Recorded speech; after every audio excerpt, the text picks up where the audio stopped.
Welcome to Just an Average Fantasy Football Podcast. Holla.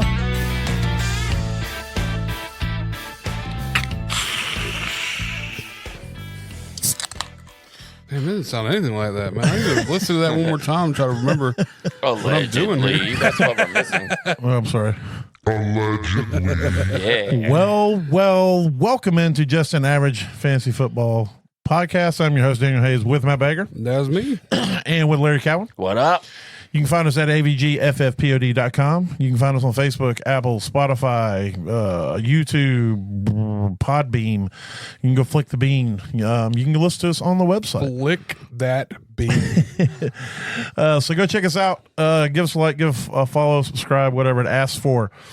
So the Super Bowl is done, and I'm going to go ahead and get my grievances out there. That was one of the worst Super Bowls for three quarters that I've ever seen. The last quarter was the commercials were atrociously bad. Yeah, it's pretty shit. There wasn't any commercial to me that was memorable in a good way. There were a couple that were okay. But all in all, I just didn't enjoy it. I did enjoy the halftime show. You can say what you want to say, but I enjoyed it. But outside of that, I didn't really care for the game or the commercials. So, you know. I don't understand, though. I hate commercials all the time, so I don't specifically look for them. Well, in it the used Super to be. Bowl. It used to be like back in the day. The commercials were funny. That's where the only time you cared about commercials was Super Bowl. That's where they would come out with the funny Doritos. Like you remember that one commercial where like the guy had his wife was in labor and he's eating Doritos and he holds the Dorito near her belly and the belly starts moving. The baby's following the Dorito, so he takes it and he like whips it, and then all of a sudden the woman goes, "Oh!" because the baby was birthed chasing a Dorito.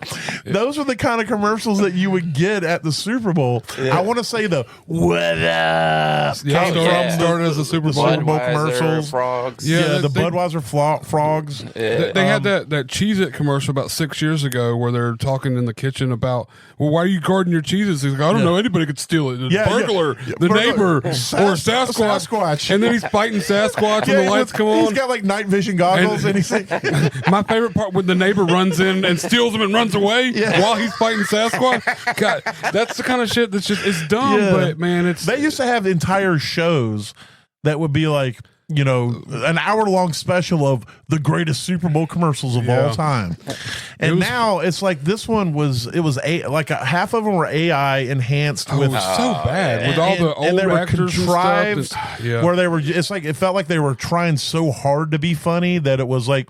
If you have when a little kid, like if he's walking across the room and he trips and he kind of stumbles a little bit and everybody laughs. So then like for the next 15 or 20 minutes, he acts like he's falling everywhere. And you're like, bro, it's not the same. Yeah. Like that's what I felt like the commercials were. It was just like they were forcing stupidity to try to be funny with some stupid stuff with celebrities. I don't know. It was when the celebrities weren't even in it. It was like AI. And, so it's like they're getting away with cheaper commercials. Right. By not even it's all. And then you got Ring cameras now trying to create artificial. Like, did you see that commercial where they're like, with new artificial or AI through Ring camera, if you lose your pet, we can now do a scan of your pet. And then it will use every other Ring camera in the neighborhood to search for your illegal. dog.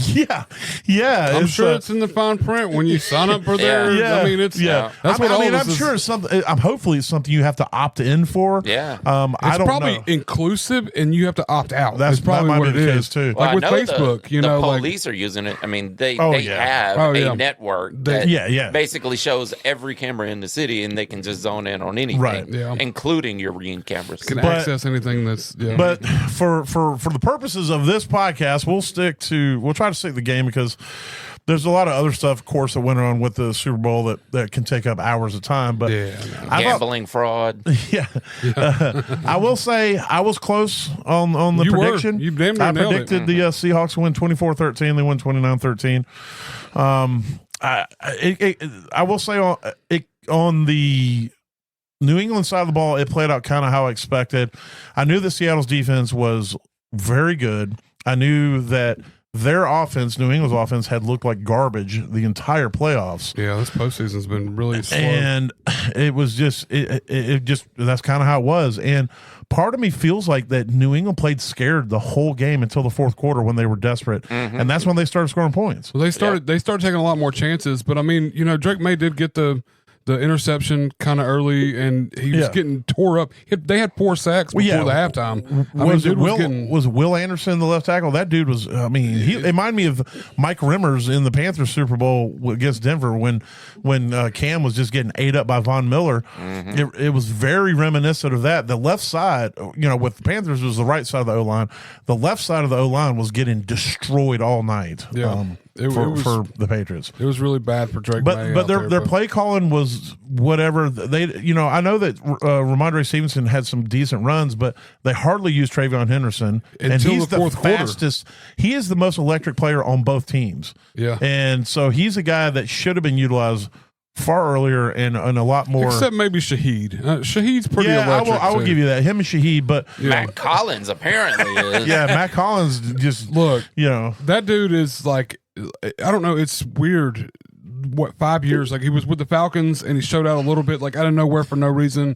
And then when he went to the Buffalo, it's like he showed up a little bit for no reason. He went to the Buffalo. He went to the Buffalo. Even with the Raiders, it would be like one game a season. Yeah, there'd be one game where it's like, well, we got to get this guy, and it's so he's very inconsistent, so sporadic. Yeah.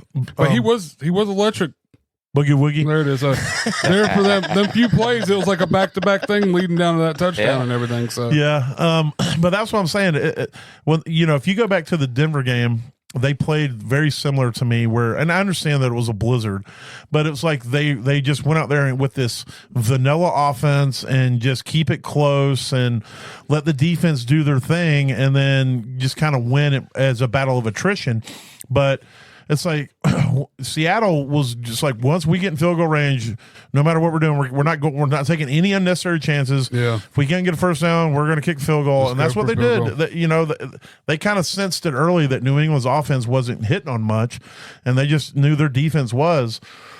But like you got to do something, man. You can't wait till there's 12 minutes left in the game and go, okay, now we're going to try to get the ball downfield. Yeah, when they to me, once Seattle kicked their third field goal, New England should have started opening things up a little bit more. They should have, look, if this is how it's going to be, what's the worst that could happen at this point? The shift protection, too. They weren't shifting protection to the left side. They have 2 tight ends in Hunter Henry and Austin Hooper who are decent blockers. They weren't hardly chipping on the left side at all. They were running everything to the right, which I get it, but you're already predicting that as soon as you hike the ball, the left side's going to collapse. So you're rolling him. You're cutting off half the field right off the cuff for Drake May. And you're making it easy for the defense to figure out what's going to happen. Right. And Ramondre Stevenson sucks at blocking. TreVeyon Henderson sucks at blocking. So you don't have any running back there that's helping him on max protect to eat up some of these blocks. And it's just, it was terrible.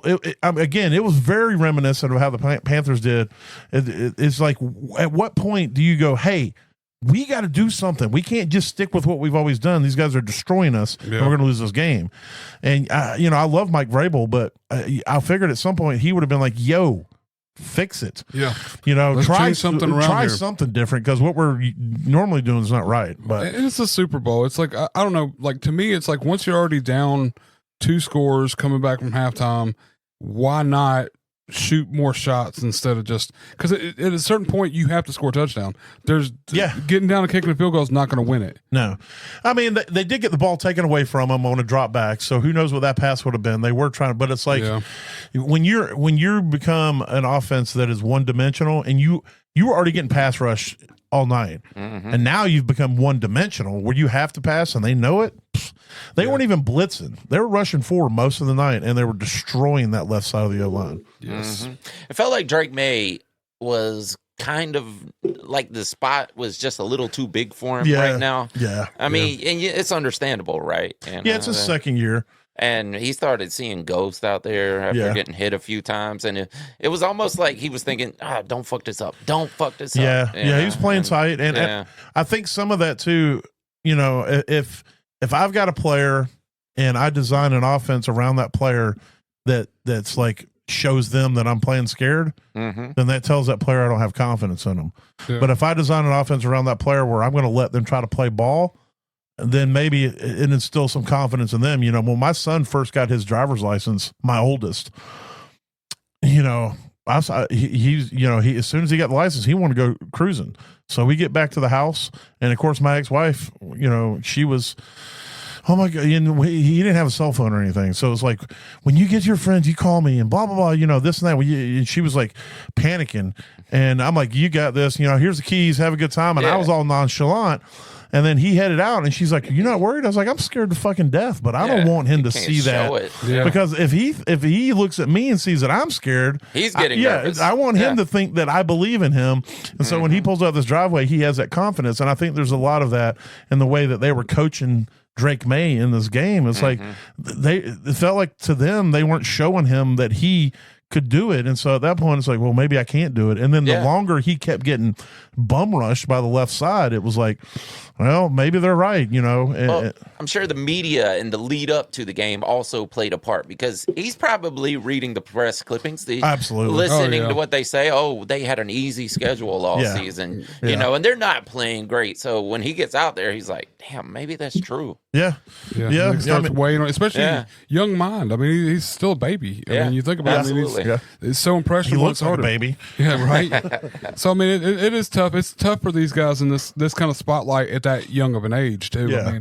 I mean, there's a lot there. If it wasn't for Gonzalez, though, this game would have been a huge blowout. Yeah, Christian Gonzalez. Him and Spillane.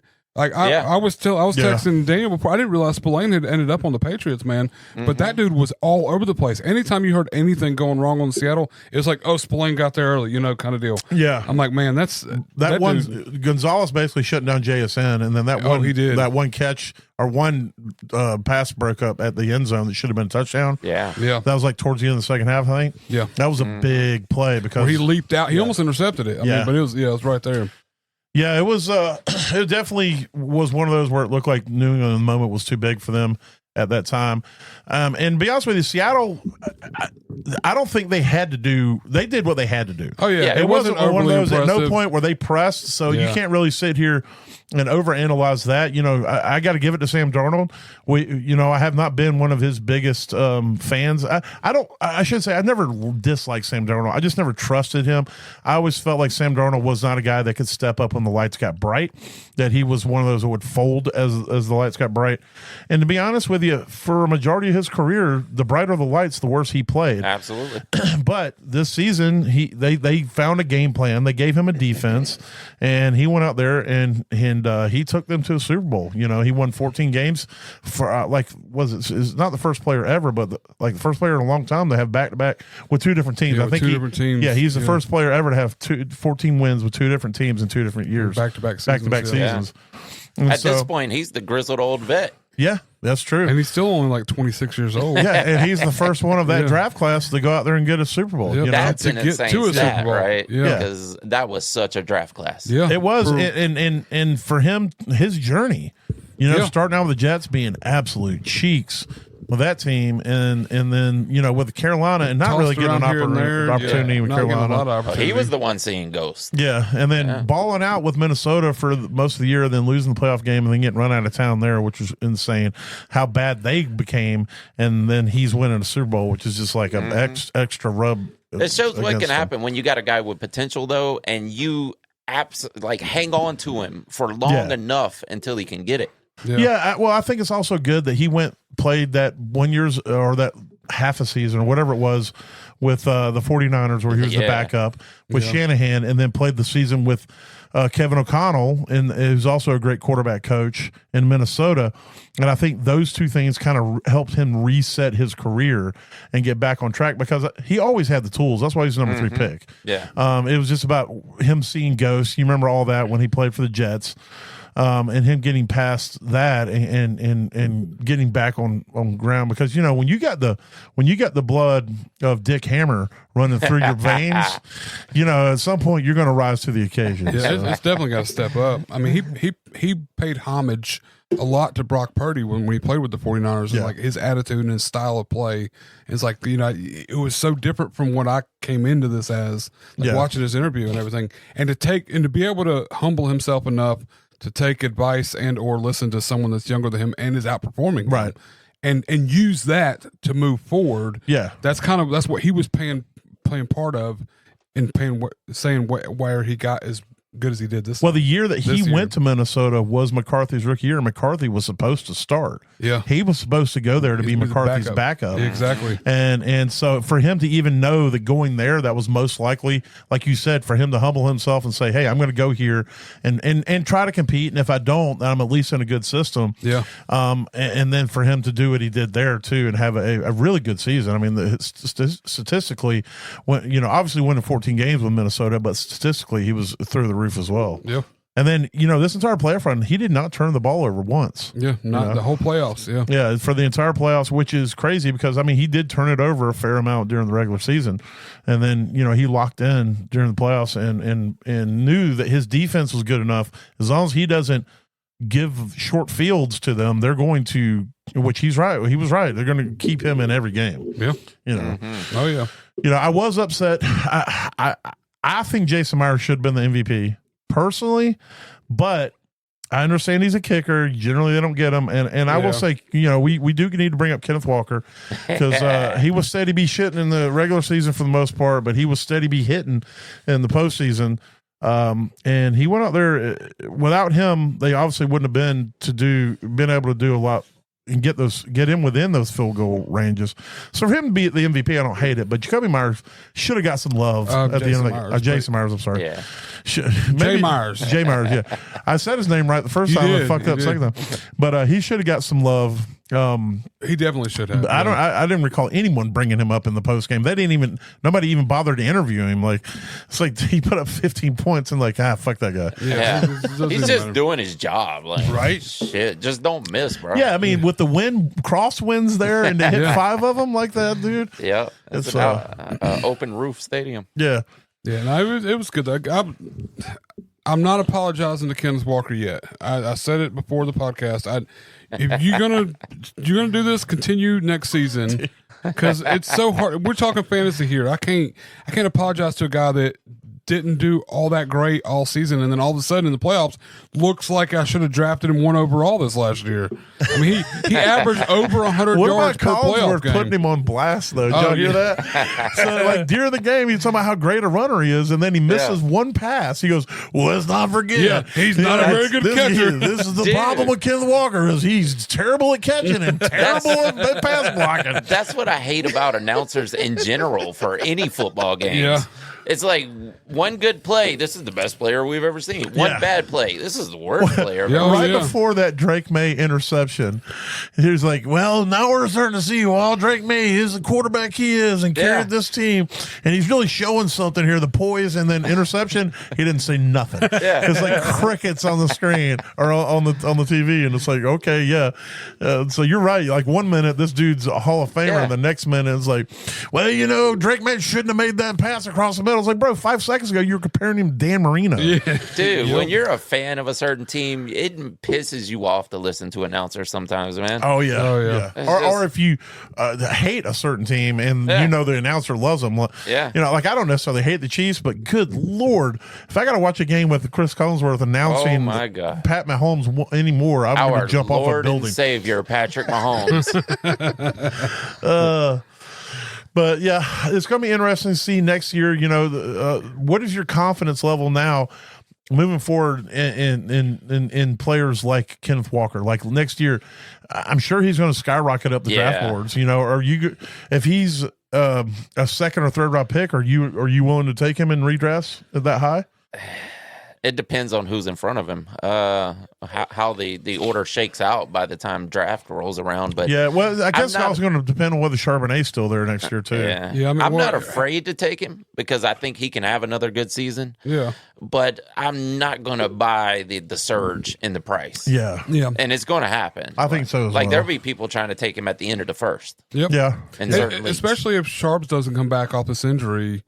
early enough, like soon enough. I mean, he's also a free agent, so there's chances he didn't get re-signed. Yeah, that's true too. Yeah, but then you got players like JSN. He's definitely going to be a first-round draft pick next year based off the season. I know he didn't do a ton in that game. Like we talked about Christian Gonzalez shutting him down. Then he missed like almost a whole quarter, or he did miss a whole quarter going through the concussion protocol. Yeah. And so you had that, but.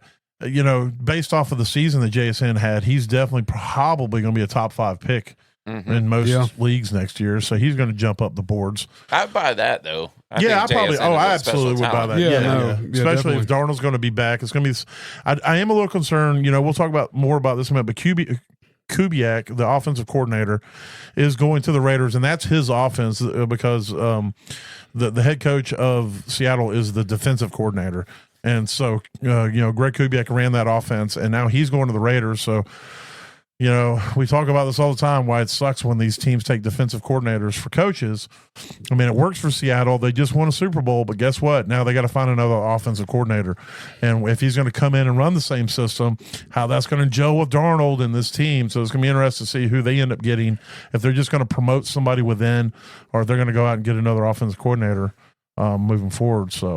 So is it they still selling the Seahawks now that they won the Super Bowl? Well, that's what. From what I understand, that's probably why they're selling. So high. I almost had enough money to buy them until they won the Super Bowl. Yeah, just went a little too high. That's what I'm saying. You just went right outside of my grasp. I can make a couple calls. I got some money I can move around in the Balkans. Hey, let's do it. Put some stuff together. Yeah. I was thinking about it. Like I said, we're going to start a GoFundMe. So we're going to have a crowd-funded team.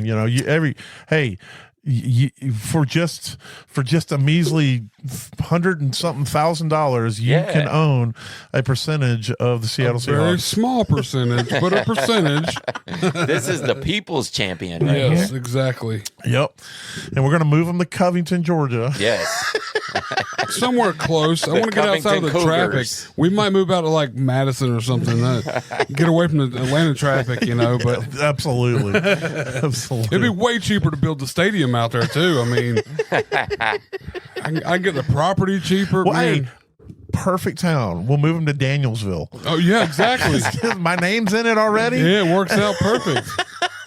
I always think if you're going to start a team, it has to be alliteration too. So if it goes to Madison, like the Madison Maulers or something, the Madison Moo Cows, the Danielsville Dongs. There is a lot of cows out there. Yeah. Well, if we go to Danielsville, we can be the Danielsville Dominators. Or Danielsville Dongs. The Danielsville Dongs. The Danielsville Dinglings. We should just let. We have digressed to first grade humor. We'll do. Speaking of first grade humor, we'll just let all the people who fund into it. We all get to vote on the name. Yeah. Then they're going to be the Footy McFootball faces. Is what it's going to be. 100%. Exactly. They'll be the Footy McFootball faces, just like the Commanders. Yes. Oh my God! They should have took a crowd vote for that name for sure. Yeah. That was how we came up with calling them the Footy when they were the Washington football team. Yeah. Well, I started calling them the Footy McFootball faces because I'm like they should crowdfund the name. And that's what we'll end up calling them. Yeah. My old podcast partner always called them the commies. When they became the Commanders. Yeah. I think we called them the Manders for a little while. But the Footy McFootball Manders, that's what we call them. Yeah. But yeah, it wasn't a terrible Super Bowl. It wasn't the best, but it wasn't I don't know. It was comparable to that. Oh my gosh, the Rams Patriots one that was 13-3 that one year. That was like 3-0 in the first half, and then that one's the worst one I've ever watched. Absolutely. Yeah. At least this one had a little bit of scoring. Yeah, it was interesting. I mean, like I said, I'm glad I didn't go to a Super Bowl party to watch it, though. Yeah, no shit. I will say, even without the scoring, it was still a decent paced game, though. Too. It was. Yeah, there wasn't a ton of penalties. Yeah, there was no penalties. There wasn't a lot of like controversial calls that everybody's yelling about. There wasn't a lot of I'll agree with that. A lot of BS. It was a pretty clean game, I guess. I'm sure that was made a point. Yeah, well, I mean, it started out when they were doing the coin toss. I swear they said heads. I thought they said tails too. And I'm like, wait a second. Yeah, I thought he said heads too. And I was like, and then he said something about tails, and then he looked over at him, and I thought they were going, no, we said heads. So he goes, it's tails. Yep. And I didn't know if he was saying, no, fuck you, it's tails. I don't give a shit what you said. That's what I was like, as soon as I go to Facebook, I guarantee everybody's like, oh no, this is why they're going to lose the game. Because he said heads, well, there was tails. There was a game, I think it was a regular season game one year, where the guy got it wrong. And you can hear it. The guy goes heads, and he goes, okay, it's tails. And then he immediately flips the coin. Oh, wow. Yeah, and then it landed on heads, and he gave it to the other team. I can't remember what that was, but that was super controversial. Mm-hmm. Thing. So I thought we were about to have another one, but during the Super Bowl, that's what I was saying. Heard it too. I thought he said heads as well. We're 3 seconds into the Super Bowl, and I'm like, oh fuck. No, son, you said tails. Yeah, trust me. Yeah, but this thing only has tails. Did you not read your script before you got up here? Exactly. But I think both teams, I think they're going to be competing to be back there next year, unless something crazy happens. I mean, it's so hard. You look at what happened with the Eagles this year; they kind of fell off with their team. But Super Bowl hangover. Yeah, but we'll see. Shout out to Sam Darnold. He got there, he got the ring, so he's off my shit list. I do think the moment was too big for Drake May, and I think his team did not instill confidence in him, and then they also didn't make the adjustments of that O-line that needed to be made to help him as the game went along. Yeah. I feel like the world wanted the underdog story to happen anyway, so it kind of played out, for fan favorites. They were saying that the stadium was like 60% Seahawks and 10% Patriots, and then just randos. Yeah. that makes sense because it was 49er stadium, so, Yeah. And the Patriots are like, man, I've already been to like 8 of them. I don't think we can get down to this one. Do we need to be at every one? Well, I don't know if you guys remember, it wasn't that long ago when Seahawks were winning with Carroll and all them, that there was all the Seahawks fans that come out of nowhere. You mean the 12s? Yeah, absolutely. Yeah, all the 12s. They'll be back 12s? Yeah, so this was the bandwagon revival. Yeah. It's definitely both sides too. That's what I'm saying. Bandwagon revival for both teams. So that'd be a good name for the Super Bowl. Patriots and Seahawks tags everywhere. Oh yeah, flags on trucks and stuff. Mm-hmm. Well, we're going to hit on a few coaching changes before we get out of here, and then just to give you a heads up, I'm not sure. We are going to take a little time off, and then as we get closer to the draft, we'll pop back in, and I do want to do like a dynasty series where we kind of talk about some stuff about rebuilding dynasty teams and things like that. But we're going to take a little time away after this podcast, and then I got to spend all my winnings from this weekend. So, you did win. He won. He won poker night, and then he won twice in squares. So, dude's in that set of squares. I won in 3 other sets of squares too. Yeah. I mean, hell, you obviously lucky. Look what you did with that team that had nobody on it. It's true. I was just saying, bro, you should be playing the lottery every week right now. I'm riding it out while it's good right now. I'm riding it out. We'll see what happens. Ride the wave. Yep. But we'll talk a little bit more about some of these coaching changes that we got going. So we talked a little bit about Kubiak going to the Raiders. I don't really know what that means. It's going to depend on who else he gets, but Kubiak's going to be the OC there. And we saw what the offense that he likes to run with Seattle. But if you look at Kubiak's career, it's kind of been up and down. He's been in the league a long time. I'm not sure about head coaching experience, but he's been an offensive coordinator in a long time, and he's had some really good seasons, and he's had some down seasons. And I think he comes from that, not the Kyle Shanahan tree. I think it comes from the big Shanahans. I think he comes from the overall Shanahan tree. Mike Shanahan. There it is. Kyle's dad. I'm pretty sure that's the tree that he branches out of. That was kind of how he got the job with the Broncos, right? Yeah. Yes. So he was a. That was not a good stint. No, it wasn't. And that's what I'm saying. His career as an OC has been up and down, but I think the last couple seasons he's been fairly solid. I think he was with Geno's last year in Seattle before Geno left to go down to the Raiders, which we saw what that turned into. Yeah. And so to think that what he got out of Geno that last year, we didn't think it was great, and it looks like it might have been, legendary. Mm-hmm. But we'll see. We all expect them to draft the kid out of Indiana, Mendoza, and so we'll see if whether he's got you know, they got Brock Bowers there. They got Genty. They need an O-line for sure. That O-line is absolutely abysmal. And see what they can do there. And they need a receiver too. They got rid of Jacoby Myers. I like Trey Tucker. I think he's okay as like a number 2 guy, but they really don't have any number 1 talent outside of Brock Bowers. Yeah, I would say Brock Bowers is the number 1 receiver there for sure. Okay, has to be. So yeah, it's gonna be interesting how that goes down there and what staff that he builds. And then I don't like this move. Matt Nagy to the Giants. You know, you got John Harbaugh there, and you generally have 3 types of head coaches. You have the CEO head coach, who is like a Campbell or a Harbaugh, who's like, he hires his coordinators, lets them run their systems on the other side of the ball, and then he just kind of manages the team as a whole. And then you have your offensive guys like Kyle Shanahan and McVay, who are offensive coordinators who become head coaches, and they run their systems on that side, and they hire defensive coordinators to do their side. And then you obviously have the opposite of that with defensive coordinators who run their defense and hire OCs, kind of what you have down in Tennessee, and what they do. So Shanahan is a CEO. I mean, Harbaugh is a CEO type. Nagy's going to run this offense, and I do not like that at all. Matt Nagy has been garbage can for the last few years. I will say his offense before he got hired to the Bears is what got him hired to the Bears, but it did not. Chiefs.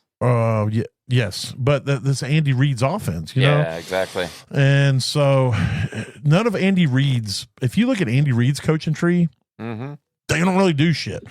You know, it's because Andy Reid is his system, it's his mind. And so when they leave, it's like, I want to do my own thing. Well, you fucking suck. Yeah. So, you have no idea. Yeah. Like BME tried to go to the Commanders as the OC there, and he wasn't good and got canned. Yeah. And then, you know, we're talking about with Matt Nagy. So I don't like that at all. I mean, talk a little bit about that. You know we got Jackson Dart there. We got Scatterboo. We got Neighbors. We got an offense there. And now we just got this dude's going to go in there and muck up the system. I want to say his first year in Chicago was decent. Yeah. So people started buying in. And was that with the biscuit? Yeah, I think so. Yes. Yeah, absolutely. I think they might have went to the playoffs that year. Was he the one that drafted the biscuit? Like, he didn't draft him. The general manager did, but was it under his? I'll look that up. So go ahead and say what you're saying. I think so. I think that was there. Yeah. Right after the big run with the Chiefs, the end. He was with the Chiefs during Alex Smith, and then the beginning of Mahomes. Mahomes, yeah. And so a couple of seasons of Mahomes, and they're dominating, and they're like, we need this guy. Yeah. We'll bring him into Chicago. And I would have never guessed that. John Fox was still the head coach. Oh, John Fox. Oh, wow, really? That's right. Yeah. No, what was it? Was John Fox's was, it is what it is. Just, we had a bad day. Picked a bad day to have a bad day. A punt's a good play. Good old John, the most conservative coach you'll ever have. John Fox used to coach. He coached the Panthers to a Super Bowl. The first one that they made with Delhomme against the Patriots. Oh, damn. That was John Fox. But he was so conservative. That dude, he would not. The reason he don't coach anymore is because he will not get along in this everybody goes for it on fourth down era. It's not Fox. The last big run for the Panthers was Riverboat Ron. It was Riverboat Ron. Yeah. What happened to him? Where is Ron Rivera? Well, he got fired. He spent some time with the Commanders. With the Commanders, yeah. He got fired last season before they brought in Quinn. Dan Quinn. I keep wanting to say Dan Campbell. Everything. They brought in Dan Quinn last year, so he got fired before 2024. Yeah, he may be back in college now. Rivera might just be chilling at the house, to be honest with you. Yeah, maybe so. He might be a greeter at Walmart. Yeah. I will say Ron Rivera as a person, great person. Yeah. Seems like it. Yeah. He's this dude is one of those, every player he's ever coached, love this guy who'd go to bat for him above and beyond. I loved him as a Panther coach. It just, but he's it says he's the operations general manager of California. Wow. Like the whole state. What? The California Golden Bears. So he's at Cal. So you're right. He did go, but he's like he's like the general manager, which I guess with the NIL, you got to have general managers in college now. Yeah. You got to have a whole budget committee these days. But I will say, I think the year that the Biscuit made the playoffs with the Bears was the first Matt year of Nagy, I believe. Yeah. And then 2 horrible seasons after that, and he's gone. Horrible. And the problem with Nagy is, and this, I think it's the biggest problem with a lot of these failure of coaches, is that they're just dicks. They think they're smarter than everybody else. And if you're Kyle Shanahan and you have that attitude, you can get away with it because you win. Generally on offense, he is smarter than everybody else, and you win games. But when you're not that good and you're an asshole about it and you don't listen to anybody else and you my way or the highway type coach, then it's going to be an abject failure. Adam Gase. Yes, Adam Gase. Yeah, it's the same thing. Also, well, he's from that Colts. He was Peyton Manning's offensive coordinator, but really Peyton Manning was Peyton Manning's offensive coordinator. Let's be fair. And that's how he got all these. I think he might have took over like interim for the Dolphins that year. Yeah. That was back when Tannehill was still there, wasn't it? Yeah. He had them running Oklahoma drills and all that. Yeah, that's one of those. Like, this will fix it. Yeah. We're going to make them feel like they're back in college. You're going to do it. It's like, bro, these guys make the best player on this team makes 3 times more than you ever thought about making. And you're going to have him out here doing where they got up downs in their pads. So. But I will say the Giants have a great young potential team on offense. So he's going to have the weapons. I mean, defense isn't that bad either. Their defense is not bad. And the good thing is he's not the head coach. So it's like if Harbaugh's that dude's used to running an organization. If he don't like what's happening, he'll go and say, "You need to change this shit up. You're going to be out." So when Darius Slayton is the grizzled old vet of the team, you're doing all right. Yeah, that's not bad. Yeah, I mean, Wan'Dale's proven to be a pretty damn solid receiver in 2 years. So you got him as your 2, or I think he's up. He needs to be renewed because he doesn't get the because the 5th year. He wouldn't. Was he a first round pick? No, I think he was second. You sure? I think it was second. As bad as they pick, he might have been. You remember they were the ones that took Kadarius. Kadarius Toney. Damn, I forgot about Kadarius Toney. So did the NFL. Yeah. So did the NFL. But he's got Dart. He's got Scatterboo. He's got Neighbors. And their defense is already solid. Yeah, their defense is pretty good. And even Wan'Dale, if they hang on to him. There's definitely potential there on offense if he can just pull it together. Harbaugh was a quarterback, so I'm sure he's going to have a big say in it. Yeah, for sure. Let's see. Wan'Dale was drafted. You're right. Second round, 43rd overall. Yeah. So and that was in 2022. So he doesn't have the 5th year option. So this year it will be his year. He still has one. This will be 4th. Yeah, because 22, 23, 24. 25. So he played all of 2022 into 2023, and then 2023, 2024. So his 4-year contract is up. Oh, you're right. You're right. Yeah. You're right. So they have to pay him to keep him. Yeah. Which I think they should. Yeah. Because you can't leave it all up to Neighbors. I mean, Neighbors, didn't they come out public this week and say that it was actually a torn meniscus and ACL? So he is doubtful to even show up for Neighbors for training camp. Yeah. They could run Jameis Winston out there as their wide receiver too. I mean, he did catch a touchdown this year. I mean, so I'd put him at tight end. Yeah, I was looking to see who else they had because I thought there was somebody else that they had picked up. Yeah, Wan'Dale is unrestricted. You're right. Mm-hmm. So, and I think Slayton is still on contract for at least another year. They just signed him like 2 years. Like last year, the report was like a huge ass dumb contract for a wide receiver 3. Yeah, exactly. Like it was insane. We were joking about it for 6 months after it, but he's getting up there in age too at this point, though. I think he's. I mean, he rookie in football years. He's been in here a while. Yeah, I mean, he was Slayton? Yeah, Slayton, wasn't he like he's 32, I believe. Yeah, so he was like one of the young guys on the boat with Odell. He's 29. Remember the boat pick? Him and Sterling Shepard. He's 29. Oh, he is? 7 years in the league. He's 29 years old. Nah, he's 32. I don't care what it says. But yeah, they have the weapons. If Wasn't they can just there put a it thing together. with Diggs on a boat too when he was with Minnesota? I thought there was a Maybe. thing with Diggs on a boat. I'm sure Diggs has been on a boat a lot of times. Yeah, that's probably, yeah. And they're speculating that he got was it Cardi B that he's with? Yeah. A bunch of them Yeah, pregnant. He's got like 1.5 million kids. Or something. Him and Like Nick that- Cannon, they're repopulating the world. You So they're impregnate three that's women right. at the same time. exactly. This is when he was on a yacht with his girlfriend, including Cardi B, handling a bag of an unidentified pink substance Yes, to somebody. yes. That's what it was. Oh yeah, I the knew there Diddy was a Coke. boat thing Yeah. with him. The Diddy Coke? Yeah, the pink cocaine. Yeah. Yeah. What do they call it? Tootsie.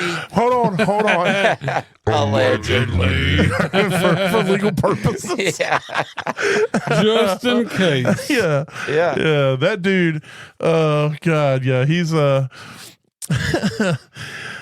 he's something else. He's a wild boy, man. Yes. Call him Yes, he is. Steve-O. Didn't he he just got accused of choking a chef over how much money that he was supposed to pay her or something too. For so. a guy that comes off as like a genuinely decent, fun Yeah, guy. when you see him talk, you're like, Yeah. what the fuck? Why's everybody you like Wholesome got guy, beef with yeah. Stephon Diggs? And then you talk to the teammates aside, and they're like, Yeah. "Don't trust anybody." Yeah, they're like, around fuck that fool." guy. Yeah. I don't want that guy anywhere near my sister, Yes. let alone Bro, talking to her. Yeah, you know? there was a clip where they went at when he was with the Buffalo, Bills. yeah. They were asking like, who's the player that you would not let date your sister? Yeah, and it's Diggs. Unanimously, Oh, it was yeah. Stephon Diggs. It's like, stay I the mean, fuck- that makes sense now that we know three Yeah. women are pregnant at the same time. Yeah, dude's just fertile.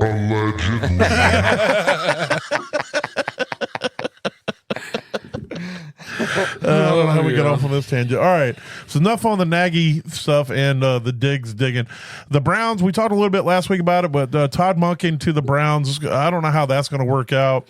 You got Deshaun Watson that's still there. You got Pro Bowl quarterback Shedeur Sanders is there now. Pro Bowl quarterback Joe Flacco. Who's No, still- he's not there anymore. Oh, yeah, he was there. That's Yeah, right. he might be there again. Who fucking knows what Joe's going to do? You got Quinshon Judkins, up and coming running back, wide receivers. We don't know what's going on with them. It looks like what's his lips? Judy. Yeah, Jerry Judy. There it is. Is everything Steve Smith said he was. Not good. Yeah. But you got some up and comers with Tillman seems to be fairly solid. And then Isaiah Bond started flashing a little bit. And then, you got Harold Fanning. Harold Fanning looks like the real deal. Yeah. There, Oh, absolutely. and so it's going to, we'll have to figure out, the biggest thing that the Cleveland needs right now is stability. But it doesn't seem like they're going to get that because the instability seems to happen above the head coach. And so I don't know what Todd Monken's going to be able to do there to stabilize that organization, what they're going to do with Deshaun Watson. They can't afford to cut him. And so you're either going to have a guy on the bench that's getting paid $8 quadrillion while you have Shedeur Sanders start, or you're going to bench Shedeur after, Don't. The backlash will kill you. Yeah. And Oh my and god! So we can't even watch a Super Bowl without Shedeur Sanders' name being thrown around. And so I know, right? the media attention that team's going to get just Yes. off of the quarterback controversy that's Don't- going to start. and It's it going to be feels- annoying. It's already annoying, and it hasn't really even started. And well, it feels like it's always around the Browns, right? Yeah, because they went and sacrificed their soul and future for Deshaun Watson, and it turned Yeah. out to be hands down the worst deal any team's ever made in the history of the NFL. You know who's happy that they did that? Seattle, based off of the deal they made with Dallas 100 years ago that got Dallas Super Bowls. Yeah. Wasn't that with Seattle? When Jimmy Johnson made that big deal, The big trade? the big trade where he sent Herschel Walker to Seattle. That used to be, they did a whole That's how documentary. they drafted Emmett. Yeah, because everything that he included in the deal was if this guy doesn't make the team, I get this pick or that pick. It was like so as soon as he got these players, he cut them and got the picks from because he knew that Seattle at the time was going to be terrible. Yeah. And it ended up letting him basically draft the triplets and go to win back-to-back Super Bowls. But that deal got a whole podcast done or a whole documentary done about it. Yeah. The Deshaun Watson deal makes that deal look like it was one of the most brilliant deals ever made because the Deshaun Watson deal is easily the worst deal ever made in the history, probably of sports. So, yeah, it's always something Even with the before Browns. then, though, the Baker Mayfield, because Baker Mayfield was really divisive coming in, polarizing guy. Yeah, so well, Johnny attention- Manziel before that. Yeah. Manziel, it's always something. You're right. It's always something. Yeah, Even when signing Baker RG3 and he plays one drive. Yeah, you sign Odell, and then Odell's dad comes and basically gets Baker Mayfield run out of town. Yeah. Because he wasn't getting the ball to Odell, yeah, it's always some drama with the Browns, and it's not going to end anytime soon. To be the worst team in history. Yeah, with probably one of the top 5 greatest defenses that's ever been put together in the last few years. Yeah. And to be just so absolutely pathetic. They went, what was it, 1 year, the 2 years they went 1-31. Yeah. Where they won one game in 2 seasons. Yeah. So it's like the Browns. What was his name? Hugh Jackson. Hugh Jackson, it was absolutely. And they gave him a 3rd season. Yeah. He won one game in 2 seasons, they're like, and they gave him another season. Come on back. It can't be that bad, right? I think we're building something here. Yeah, you're starting to gain some momentum, and then after he only had 3 wins during that season. They're like, you know what? Actually, you do suck. Get the fuck out of here. This was a mistake. So, it's funny too. Now, going back to the Raiders, you can add Kubiak's money to the $50 million they're already shelling out to coaches. You can add whatever they're paying Kubiak's on top of that. So it's probably close to $60 million now. They're going to be paying. Come on, next now. year, We'll give you one of the biggest contracts. They're like, look, we'll hire you, but you're going to have to go for whatever the league minimum is for coaches because we're shelling $50 million out to these guys that don't work here anymore. So, luckily, they're in Vegas. But yeah, I don't know with the Browns, man. I like Todd Monken's offense. I will admit that. I think it's a good offense when run properly with the right pieces. I think what happened this last year with the Ravens was a lot of injury. But if you look at what happened in 2024 with this offense, when it got to clicking, it was absolutely phenomenal. It put up tons of points. I think he's one of the best offensive minds. I do too. I don't know how he's going to be as a head coach, but I'm with you on that. I think he's a great offensive mind. So I don't know. It's just whether he's going to be able to deal with the drama and all that shit with a quarterback. So they've been mocked a lot to take Carnell Tate out of Ohio State. I've been mocking them for years. Yeah, well, everybody else does too. I mean, it's them and the Jets. Everybody mocks them. Yep. They mock themselves a lot of times as well. They should. This is a factory of sadness. What is that from? I've seen that. Yeah, that's a clip from something. I think it was a factory of sadness. It was a meme that some guy did it. He went out to the front of the stadium and he's like screaming at the stadium. Oh, the Jets guy. No, it was the Browns. Oh God. Yeah. The fan. Factory of Sadness. Yes. Yeah, you'll probably see the video whenever you type that in. Yeah, well, now that our phones have heard it, it'll show up in my reels. Oh, absolutely. when I go walk in the other Factory of room. Sadness, a Cleveland Browns fan. It's the first thing that pops up on YouTube. Yeah. I was thinking about the Jets fan last year, the kid that basically just started crying. Oh yeah. He's like, it's not even. I was born into that. I didn't have any choice. If I could go back and I could choose different, I'd much rather be a Browns fan. All right, the last one we'll talk about, Mike LaFleur, the offensive coordinator, has been the offensive coordinator under McVay for the last 3 years, with the Rams going to Arizona. Obviously, the brother of Matt LaFleur, who is the head coach of Green Bay. I really like this hire. Again, though, Arizona, much like the Browns, is a terribly run organization with terrible owners. So you worry about these coaches coming in and what kind of pull they're going to be able to have.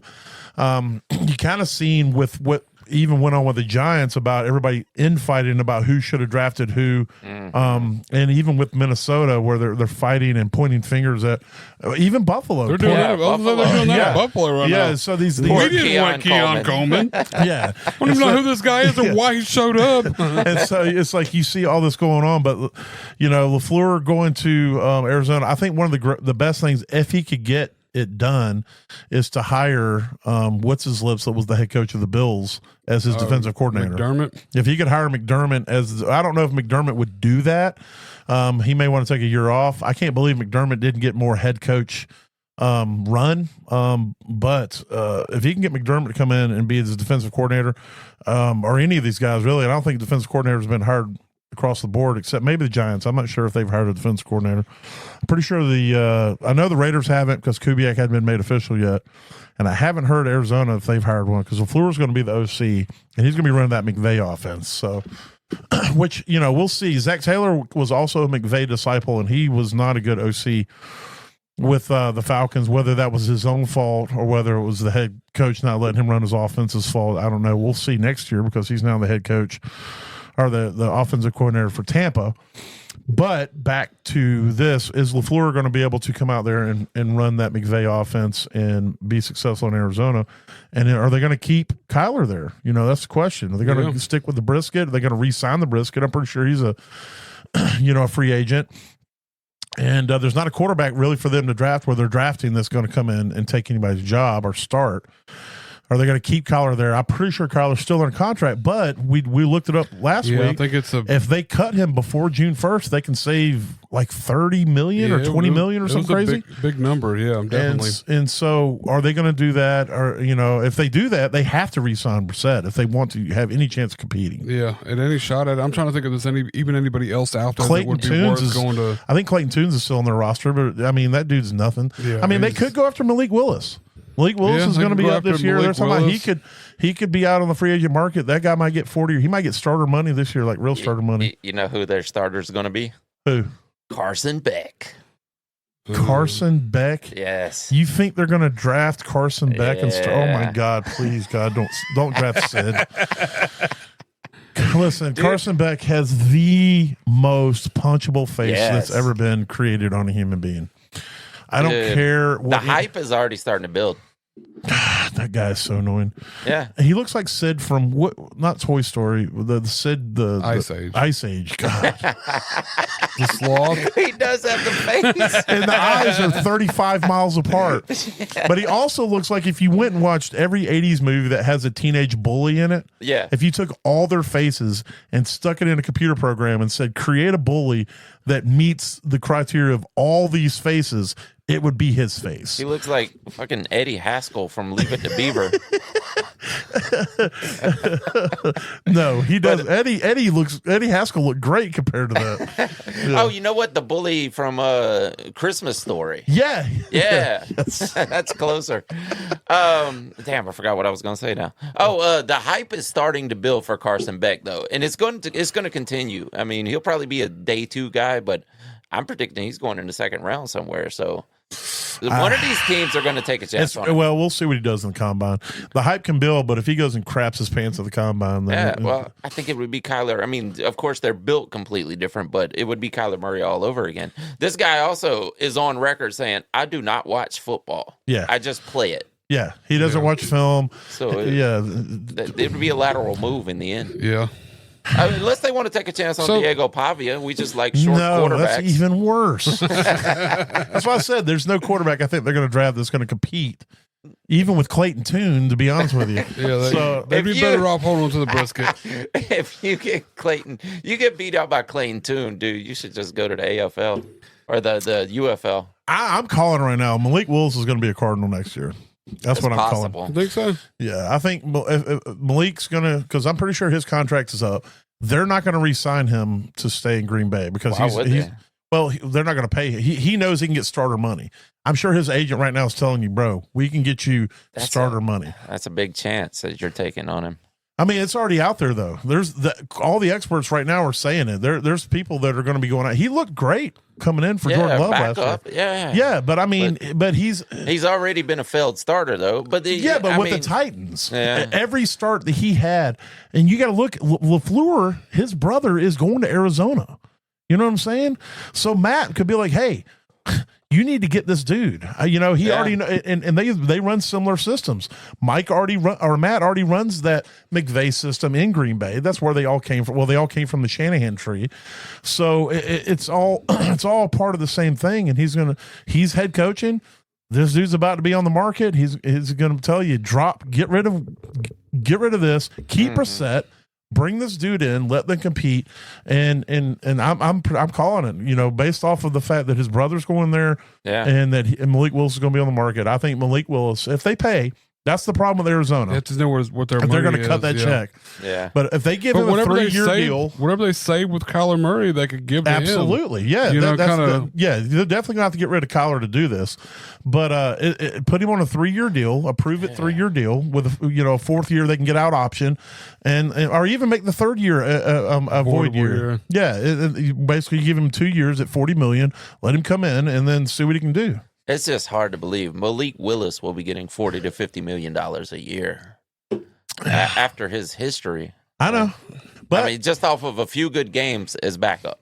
Yeah, I mean, look, I'm a Malik Willis fan. I like him as a person. Yeah. I don't know what he can make in the NFL, but I don't know if you've ever dove into the Malik Willis as a person. But that dude, like, you can see clips of him giving like his practice jerseys to homeless people. Yeah. Like this. That's great. Yeah, like with not with cameras around him. Like it was caught by somebody going, "Hey, what is he doing right now?" And he's like digging through a bag, like handing this homeless guy his jerseys and stuff. He's like, "I don't fucking play for the Titans no more. Y'all keep this shit." I don't know. I just Will Levis signed this one. You need to get rid of this shit right here too. But I like what Malik Willis did this year. I thought he looked great for and it's the same. He's already familiar with the system. It's not like he's going to have to really relearn a lot to go to Arizona. So it seems like those Louisville quarterbacks, are possibly working out in the NFL. I mean, Lamar Jackson has been one of the best.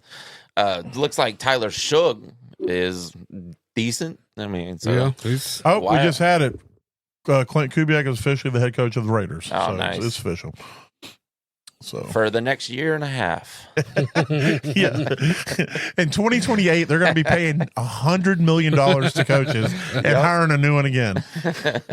It's definitely the coach's fault, guys. It's not anybody else. We just got to get the right one in here to take us where we got to go. Just keep taking shots. Keep throwing darts. Yeah. It's definitely not the owner who has the worst haircut that's ever been created in the world. Oh my God. I remember that photo of him and Gruden sitting next to each other. The Chucky dolls. Yeah. My favorite thing is like his 25-year-old smoking hot Instagram model girlfriend saying that she didn't even, in an interview, she's like, I didn't even know he was super rich when I met him. He's like, listen, I go ahead and tell you right, I'm not the best looking dude in the world. I can tell you that as a fact. But you put me and him next to each other, and I look like Chris Hemsworth. Okay, as is right now with this body and this face next to that dude, I look like Chris Hemsworth. I just fell in love with him because he's so sexy. Yeah. Girl, you a damn lie. That's what that interview says. You a damn lie. Oh God. That's what I was about to say. He didn't. Malik didn't play at Louisville. Oh, where did Malik come from? He started at Auburn, but when he got drafted, it was out of Liberty. Liberty. Oh, okay. Yeah, I was about to say. Right, I was like, Liberty. my brain was like, wait a minute. Yeah. I had to go look it up. Who was the guy that got drafted out of Louisville after Lamar Jackson? I couldn't even begin to tell you that. I remember that Liberty run now. They actually were really decent and were talked about even possibly going to the playoffs that year.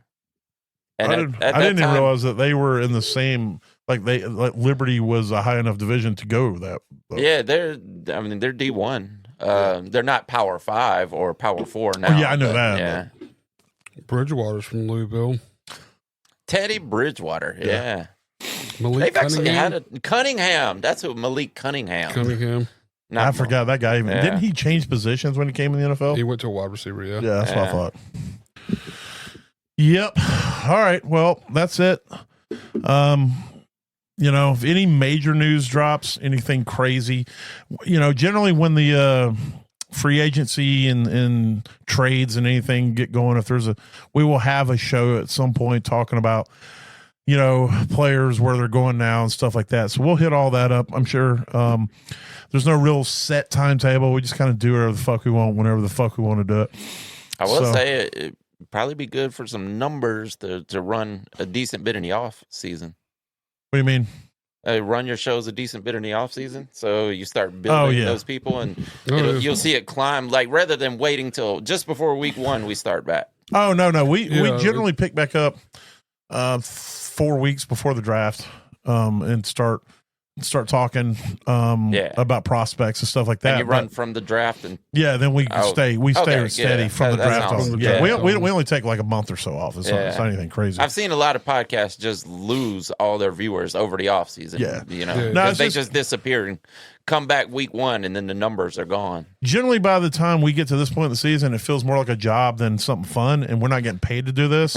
So at this point, it's like a good time for us to take a few weeks off, even playing fantasy. Like all the teams I haven't touched any of my teams. I haven't seen any trades out because I just kind of got away from it all. Yeah. And so it's kind of like a way to rejuvenate, get your back in the headspace, get ready for the next year. Mm-hmm. And then right about the time we start getting excited again for the next year, that's about the time we start rolling again. Yeah. And get ready to go. So we'll do that. But again,